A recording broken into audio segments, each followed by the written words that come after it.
Hey everybody, Evan Ronan here. Excited to announce the latest short story in my Close of Business Office Mystery series. This one is called Not Safe for Work, and like its two predecessors, morale was down and effective immediately.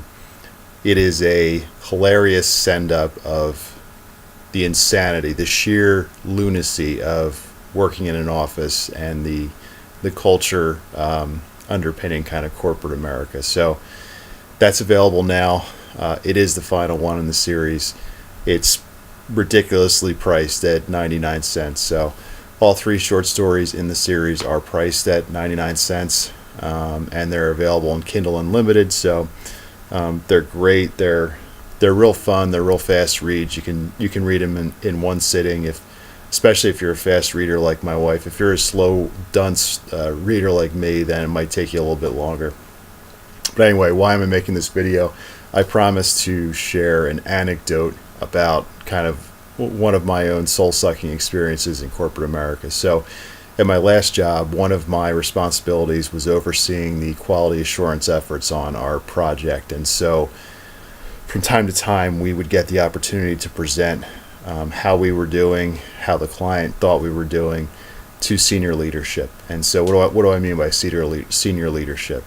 Think of all the chiefs, the chief executive officer, chief financial officer, chief operating officer, et cetera, et cetera, et cetera. So we had recently gone through a merger, so we had kind of new chiefs in the room, new people to introduce ourselves to.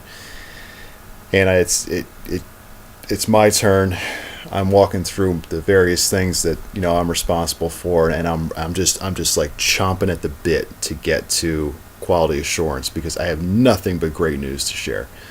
So I get to that. It's my turn. I share our internal QA scores, which are all fantastic, and then I get to share our QA scores that were done by our client. So our client had gone out and hired an independent third party to evaluate the quality of our work, and that independent third party evaluated us. They scored us at 98.6 or 98.7%. I can't remember at this point, but it's a fabulous number. It's a great metric. It speaks for itself.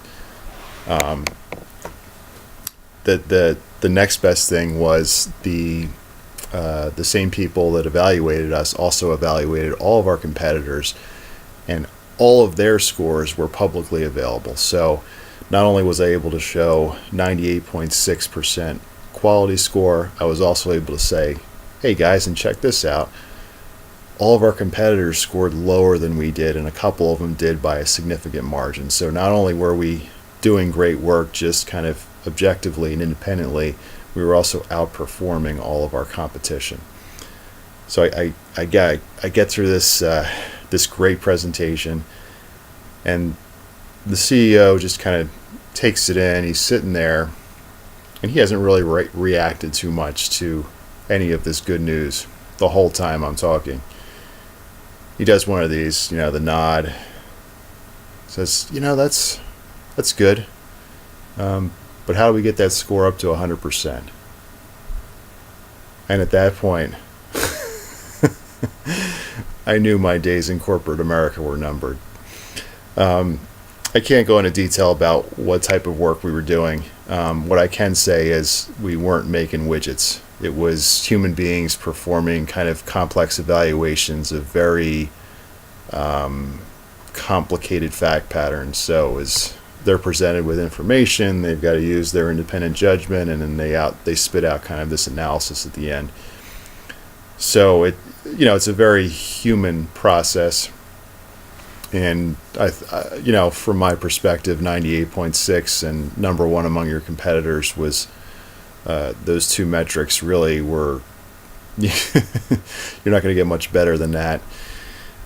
And from the CEO's perspective, that was good, but it wasn't good enough. And I kind of felt like I was never going to be able to please this guy or senior leadership in the room in general. So that was kind of not the first, but that was one of my soul-sucking moments. And I knew that maybe that really wasn't for me. So as much as I liked the job, maybe that type of environment and culture really wasn't for me. So anyway, that's my sob story. Speaking of stories, you should pick up a copy of Not Safe for Work, available now on Amazon.